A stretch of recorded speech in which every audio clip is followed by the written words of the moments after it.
Prism और pyramid, ये दो नाम सुनते ही अक्सर थोड़ी कंफ्यूजन होती है ना? मतलब पहली नज़र में तो ये काफ़ी एक जैसे लग सकते हैं, लेकिन सच कहूँ इनमें ज़मीन आसमान का फ़र्क है। तो चलिए आज हम मिलकर इस ज्योमेट्री की पहेली को सुलझाते हैं और देखते हैं कि इन्हें पहचानना असल में कितना कितना आसान है।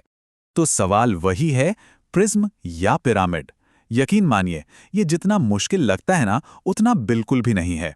चलिए आज हम एक ऐसा साफ और एकदम सिंपल तरीका ढूंढते हैं जिससे इन आकृतियों को झट से पहचाना जा सके।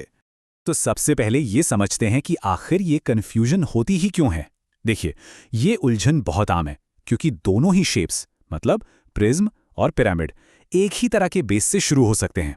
जैसे मान लीजिए एक स्क्वायर या एक ट्रायंगल। लेकिन बस यहीं पर सारी कहानी बदल जाती है। उनकी जो मेन बनावट है वो बिल्कुल बिल्कुल अलग होती है। ओके, तो किसी भी शेप को डिकोड करने से पहले हमें उसके पुर्जे यानी उसकी बनावट को समझना होगा।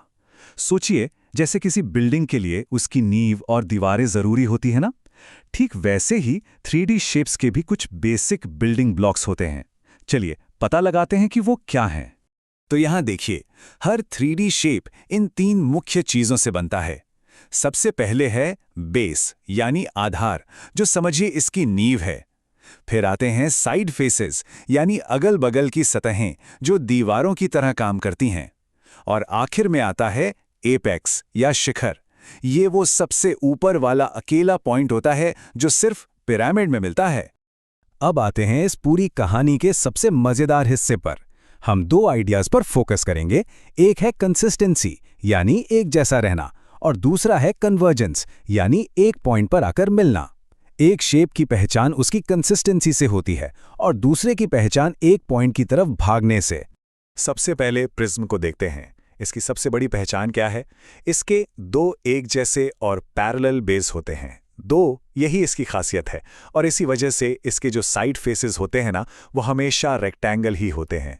मतलब ऊपर से नीचे तक सब कुछ एकदम कंसिस्टेंट, एक जैसा। और अब पिरामिड पर नजर डालिए। यहां बेस काउंट कितना है? सिर्फ एक। इसकी पहचान ही इसके अकेले बेस से है और इसके सारे साइड फेसेस ट्रायंगल होते हैं, जो ऊपर की तरफ भागकर एक ही पॉइंट, एक शिखर पर जाकर मिल जाते हैं। मतलब सब कुछ एक पॉइंट पर सिमट जाता है। Total convergence. चलिए अब उस हिस्से पर आते हैं जिसका हम सबको इंतजार था। अब हम वो अल्टीमेट शॉर्टकट सीखने वाले हैं जिससे इन शेप्स को सिर्फ एक नजर में पहचाना जा सकेगा। तो वो आखिरी शॉर्टकट है क्या? वो एक चीज क्या है जिसे देखते ही सब कुछ क्लियर हो जाएगा? और ये रहा वो जवाब। मेन आइडिया बस इतना सा है, बेस का शेप क्या है इससे फर्क नहीं पड़ता। फर्क पड़ता है बेस की गिनती से। अगर दो बेस हैं तो वो एक प्रिज्म है, और अगर एक बेस और एक टॉप पॉइंट यानी एपेक्स है तो वो एक पिरामिड है। बस इतना सिंपल है ये। अच्छा, इसको सोचने का एक और बड़ा मजेदार तरीका है। इसे हम क्रॉस सेक्शन टेस्ट कह सकते हैं। ये किसी भी शेप की पहचान को डबल चेक करने का एक और तरीका है, जो हमारी कंसिस्टेंसी और कन्वर्जेंस वाली बात को और पक्का कर देगा।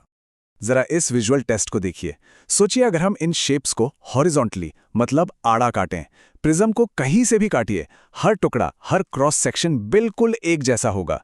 वहीं दूसरी तरफ अगर हम पिरामिड को काटेंगे तो हर टुकड़ा ऊपर जाते जाते छोटा और छोटा होता जाएगा, जब तक वो एक पॉइंट ना बन जाए। क्या कमाल का तरीका है ना दोनों का फर्क देखने का। यहां एक बहुत ही दिलचस्प बात सामने आती है। पिरामिड की ये जो बनावट है ना, जो एक पॉइंट पर जाकर मिलती है, इसकी वजह से वो अपने बराबर बेस और हाइट वाले प्रिज्म के मुकाबले सिर्फ 1/3 जगह घेरता है ना? ये ज्योमेट्री का एक हैरान कर देने वाला फैक्ट। तो इसका मतलब क्या हुआ?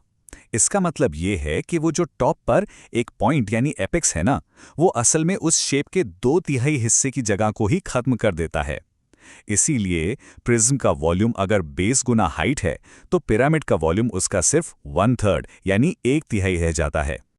चलिए अब तक हमने जो कुछ भी सीखा है उसे फटाफट समेट लेते हैं। इसे एक फाइनल प्रैक्टिकल चीट शीट की तरह समझिए, जो हमारे सारे डिकोडर टूल्स को एक जगह ले आएगी। ये टेबल देखिए, सारे फर्क एक ही जगह पर। बेस की गिनती, प्रिज्म में 2, पिरामिड में 1। साइड फेसेस का शेप, प्रिज्म में हमेशा रेक्टेंगल, पिरामिड में हमेशा ट्रायंगल। मतलब ये टेबल सारे बड़े अंतरों को एक ही नजर में साफ साफ बता देती है। और ये रही सबसे जरूरी टिप, हमारी मास्टर चीट शीट। किसी भी शेप को पहचानना हो तो बस उसके बेस के ठीक ऑपोजिट यानी दूसरी तरफ देखिए। क्या वहां एक और वैसा ही बेस है? तो ये एक प्रिज्म है। या फिर क्या वहां एक अकेला नुकीला पॉइंट है? तो वो एक पिरामिड है। जवाब हमेशा वही मिलेगा। तो अब जब प्रिज्म और पिरामिड के बीच का ये राज खुल चुका है, तो सोचने वाली बात यह है कि ज्योमेट्री की दुनिया में और कौन-कौन सी दिलचस्प आकृतियां हैं जो बस हमारे समझने का इंतजार कर रही हैं।